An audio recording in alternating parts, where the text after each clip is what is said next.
Halo guys, sekarang saatnya kita untuk lebih mengenal sosok Bung Karno. Beliau merupakan seorang proklamator sekaligus presiden pertama dari negara Republik Indonesia. Selain itu, beliau juga merupakan sosok utama dari kota Blitar itu sendiri. Nah, di kota ini ada beberapa tempat bersejarah yang berhubungan dengan sosok Bung Karno. Ada apa dan di mana aja tempatnya? Terus ikutin perjalanan vlogku ya guys.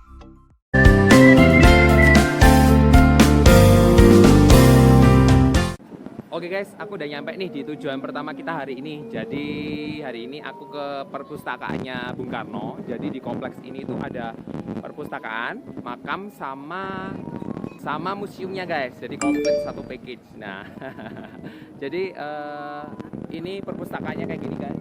Pintu masuknya. Sebenarnya kalian bisa jadi masuk lewat sebelah sana juga, tapi kayaknya kebanyakan orang masuk lewat sini. Soalnya dari gate-nya kelihatannya keren sih guys.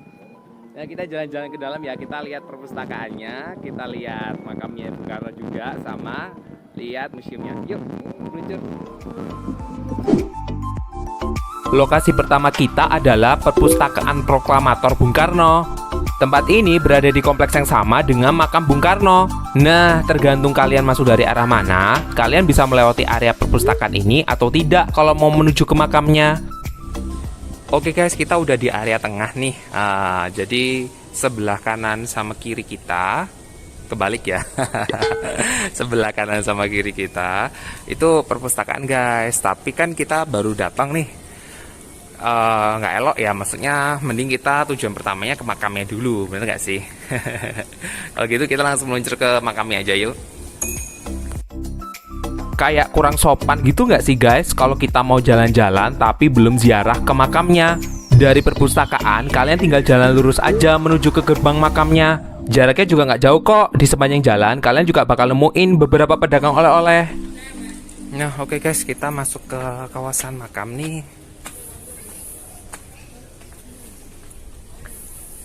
Di tengah situ guys. Tuh, jadi free ya, kalian nggak kena cas apapun. Tapi tadi ada penjual bunga juga kalau kalian mau nyekar, nggak apa-apa. Tapi bagus loh guys ya, musolahnya aja. Ya maksudnya atik-atik Jawa gitu loh, tuh. Terus paguyubannya. Yuk kita ke tengah yuk. Oke, sekarang kita ada di dalam area makamnya nih guys. Untuk tiket masuknya, kalian bakal dikenain biaya sebesar Rp3.000. Fasilitas area makamnya sendiri cukup lengkap. Ada pendopo, musola, hingga toiletnya. Jadinya bikin para penziarah juga nyaman ada di sini. Oke guys, masuk area makam. Jadi, ini keluarga ya guys ya, keluarga besar. Tuh, kalian bisa lihat kan. Di sini dimakamkan Bung Karno, proklamator kemerdekaan Republik Indonesia yang pertama ya guys ya, presiden pertama kita. Terus ada Nyonya Ida Aju, Joman Ray. Terus yang di kanan ada Raden Sokeni Hostrodihardjo. Nah kayak gini guys makam 3 orang besar ya, termasuk 3 orang besar yang ada di Indonesia. Bagus banget, bersih, terus ala Jawa banget, kental, nuansanya bagus lah. Jadi sekarang karena kita udah di sini, sekalian ziarah, paling enggak ya kita baca Al-Fatihah dulu ya. Bismillahirrahmanirrahim.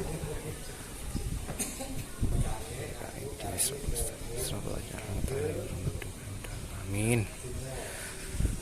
Oke guys, mungkin nggak apa-apa kalian main ke Blitar, ziarah makam kan pahalanya gede ya guys ya, besar banget pahalanya. Jadi nggak apa-apa kalau main ke Blitar kalian main-main ke sini. Yuk kita monggo kalau mau berdoa lagi. Makam Soekarno atau yang biasa disebut makam Bung Karno yang disingkat MBK adalah kompleks pemakaman presiden pertama Republik Indonesia. Tempatnya ini didesain dengan arsitektur khas Jawa, yaitu bangunan joglo. Kompleks ini terletak di Bondogerit, Sarawetan, Blitar, dan dibangun di akhir tahun 1970-an. Di sini beliau dimakamkan di sebelah kedua orang tuanya, yaitu Bapak Raden Soekemi Sosrodihardjo dan Ibu Ida Ayu Nyoman Rai. Saat ini makam Bung Karno telah menjadi ikon dari kota Blitar dan selalu ramai dikunjungi oleh para peziarah dari berbagai daerah di Indonesia. Oke guys, dari makam kita jalan keluar nih, kita balik ke perpustakaannya guys ya. Nah, di tempat jalan keluar ini banyak oleh-oleh guys. Tuh, kayak di mana? Kayak di Borobudur ya sih, ya tempat-tempat wisata lah, ramai banget jadi oleh-olehnya. Seru ya, bener-bener kerasa nuansa wisatanya gitu. Ya, kita langsung sambil meluncur ke perpustakaannya ya. Yuk. Nah, setelah selesai berziarah, kalian bakal melewati lorong cenderamata dan oleh-oleh di sepanjang jalur keluarnya guys. Ini jalurnya menurutku lumayan panjang sih guys, mungkin sekitar 1 kiloan karena dibuat berkelok-kelok, mirip banget sama jalur keluar waktu di Borobudur. Anyway, pilihan oleh-olehnya ternyata cukup lengkap loh. Di sini menjual berbagai macam oleh-oleh mulai dari makanan sampai pakaian. Terus sesampainya di area luar, kalian bakal lebih banyak menemukan tenan makanan dan minuman guys. Nah, dari sini kita langsung jalan balik ke area perpustakaan ya guys, melewati jalan di seberang makam Bung Karno-nya. Oke guys, kita udah balik di perpustakaan proklamator Bung Karno nih, proklamator Bung Karno. Ini dindingnya lucu ya, jadi banyak grafitinya. Kayaknya orang-orang yang pada zamannya aja, yang pada zamannya deh, para pejuang. Jadi ada beberapa kutipan juga sepanjang jalan.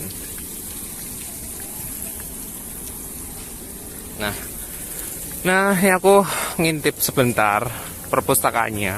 Tapi memang aku bukan perpustakaan library man ya guys. Bukan yang person sebenarnya into library. Jadi nggak apa-apa sih, lihat-lihat aja. Yuk kita langsung ngintip tempatnya. Tempat kedua yang kita kunjungi selain makam adalah perpustakaan sekaligus museum proklamator Bung Karno. Untuk masuk ke area perpustakaan, kalian wajib menitipkan barang-barang kalian di tempat penitipan barang yang ada di dekat gedung utama. Jangan lupa untuk memperhatikan beberapa aturan saat memasuki area dalam perpustakaan. Kalau kalian ada kebutuhan video atau foto kayak aku, kalian harus izin dulu di petugasnya ya guys. Dan pastikan kalian tidak mengganggu ketenangan pengunjung lainnya saat berada di dalam perpustakaan. By the way, ini aku hanya video ruangan-ruangan yang ada di dalam perpustakaan guys. Aku sengaja tidak berbicara supaya tidak mengganggu yang lain. Nah, perpustakaan proklamator Bung Karno sendiri adalah perpustakaan kepresidenan termasuk jenis perpustakaan khusus plus. Tempat ini bertugas meningkatkan budaya dan peradaban Indonesia melalui pemikiran dan tindakan orang besar guys. Perpustakaan nasional ini diresmikan pada tanggal 3 Juli 2004 oleh Presiden Megawati Soekarno Putri. Doi terletak strategis dalam satu kawasan dengan makam proklamator Bung Karno-nya. Nah, ada 3 gedung utama yang bisa kalian masuki nih. Masing-masing gedung mempunyai fungsi dan bagian khusus tersendiri guys. Aku lihat kebanyakan orang sih membaca buku di gedung utama guys, di area tengah. Anyway, di masing-masing gedungnya sudah dilengkapi oleh tangga maupun lift untuk aksesnya guys. Terus untuk di gedung kedua dengan tulisan perpustakaan proklamator di atasnya lebih berisi hal-hal khusus. Contohnya seperti koleksi-koleksi khusus dan auditorium milik Bung Karno. Gedung yang ini menurutku yang paling besar guys karena total ada 4 lantai di sini. Tapi sepertinya sebagian besar koleksinya sudah dipindahkan ke gedung sisi barat bagian bawah. Jadi mungkin di sini hanya tersisa beberapa lainan koleksi khusus juga beberapa lukisan. Tapi kalian masih bisa menikmati foto tokoh-tokoh penting yang ada di sini. Di lantai 4 paling atas juga ada beberapa sisa lukisan tapi nggak banyak guys. Kayaknya mungkin koleksinya udah banyak yang dipindah sih. Nah, dari sini kita langsung menuju ke pamerannya yang ada di gedung sisi barat bagian bawah. Di dalam museum ini ada berbagai koleksi unik tentang perjalanan hidup dari Bapak Soekarno. Mulai dari foto, lukisan, baju, koper, sketsa, dan lain-lain guys. Bahkan di sini ada lukisan langka yang berdetak di bagian jantungnya loh guys. Saat ini koleksi yang ada di dalam museum berjumlah sekitar 2.200 barang. Terus untuk berbagai koleksi yang ada di sini menjadi tanggung jawab dari pemerintah Kota Blitar dan dikelola oleh pihak Perpustakaan Nasional. Aku yakin sih kalian pun kalau kesini pasti bakalan kagum guys sama tempatnya. Karena ada banyak banget koleksi bersejarah di museum ini. Apalagi masing-masing barang di sini mempunyai cerita khusus tersendiri. Nah, kalau kalian suka sama sejarah, kalian wajib ya mampir ke tempat ini. Nah guys, habis keliling tadi kan, jadi ada total 1, 2, 3 gedung besar dan ada beberapa lantai. Overall library-nya oke banget sih, tenang, terus adem juga. Koleksi bukunya kayaknya sih banyak banget sih guys. Terus ruangannya juga kan ada macam-macam tadi kalau kalian lihat. Pas banget sih kalau kalian nugas atau sekedar pengen baca-baca, emang enak banget sih. Tadi aku sempet ya lihat-lihat terus baca buku dikit gitu yang ada di meja, terus ya seru, enak aja sih, tenang gitu kan. Kayak kalau aku sih tipenya ya kalau kerja ataupun ya mikir atau kayak gitu butuh yang tenang seperti itu sih. Jadi enak banget. Oke, sebelum kita lanjut kayaknya aku mau jajan-jajan dulu, nyantai. Beli es pleret, kan belum nyoba es pleret nih, kayaknya ada yang jual es pleret di depan. Yuk. Habis keliling kompleks, kayaknya enak nih guys kalau kita minum yang seger-seger. Terus ini aku nyobain es pleret yang ada di area luar museum. By the way, es pleret sendiri merupakan salah satu jajanan khas dari Kota Blitar guys. Rasa seger manis gurihnya doi ini emang paling pas sih dimakan pas cuaca kayak gini. Tadi guys nyobain es pleretnya Blitar nih, kan belum makan nih, belum minum dari kemarin es pleret.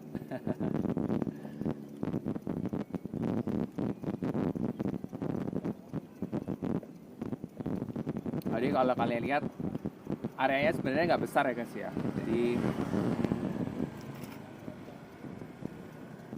areanya nggak besar tapi perpustakaannya lumayan gede sih. Terus perpustakaan juga nyaman banget tadi, banyak banget bukunya. Ada juga apa ya, kayak foto-foto ya, kayak gitu. Ya dokumentari lah, seperti itulah di dalam sana. Jadi oke sih kalau kalian lihat. Terus tadi sepanjang jalan keluarnya makam bener-bener kayak Borobudur guys. Jadi panjang, banyak tempat oleh-oleh gitu.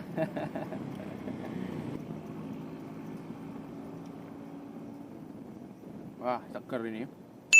Cuacanya panas ya. Tempatnya ini buka sampai sore ya guys ya. Jam 6 dia udah tutup. Nah ini yang namanya pleret guys. Nih.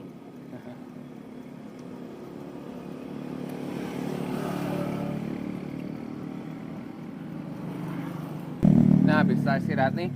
Ada satu museum sih dekat sini, jaraknya 2 kilo. Kayaknya mau langsung ke sana sih guys. Nah kalian tungguin aja ya. Kita habis ini ke sana ya. Yuk.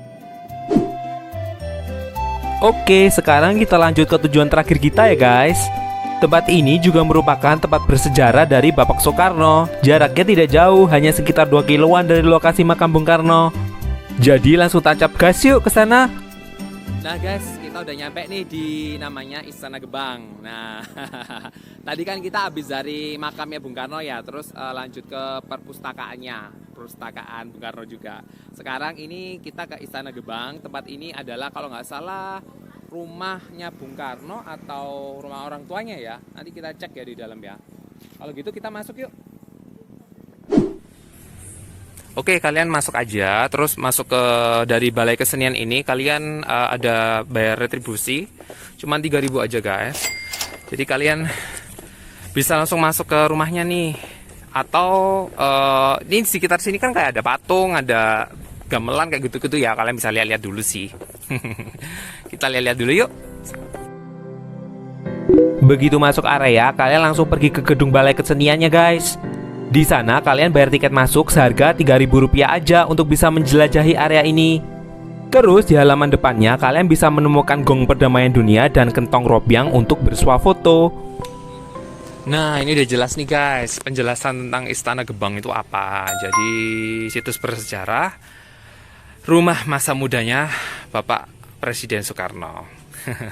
Jadi dulu dia remaja ikut bapaknya dinas Terus tinggalnya di rumah ini guys ceritanya. Nah, ini kita masuk ke dalam ya. Istana Gebang merupakan rumah keluarga Bung Karno yang berdiri di atas lahan seluas 1,8 hektar. Awalnya rumah ini merupakan rumah dari seorang pejabat Belanda dan kemudian dibeli oleh ayah Bung Karno saat beliau berada di kota Blitar. Bentuk rumahnya ini memang kayak rumah mewah zaman dulu sih guys. Biasanya kalian lihat tuh di film-film, lokasinya ini mirip lokasi syuting di rumah-rumah zaman dulu. Di dalam rumahnya ini pun sebenarnya masih tersimpan dengan baik beberapa peninggalan Bung Karno dan keluarganya.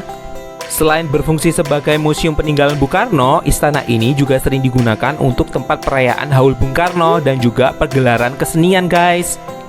Oh iya, untuk kepentingan khusus seperti video dan gambar, kalian tetap harus izin ya guys. Kalau kalian perhatikan, hampir semua bagian bangunan dan peralatan di sini masih bagus dan terawat. Jadi kalau kalian suka rumah-rumah zaman dulu, cocok banget sih tempatnya buat kalian lihat-lihat. Oke guys, baru keluar nih dari pintu keluar. Jadi bener-bener rumah kayak rumah zaman dulu sih guys, yang rumah-rumah kuno zaman dulu. Terus yang ala-ala Belanda ya, memang tadi kan kalian lihat kan kalau memang rumah Belanda pada masanya kayak gitu kan. Nah, rumahnya juga luas, banyak banget ruangannya dan ya kayak ala-ala desa gitu sih, sebagian besar mirip-mirip kayak rumahnya desa lah kalau kayak gitu. Kalau kalian lihat ya. Oke, udah gini aja sih perjalananku di sini.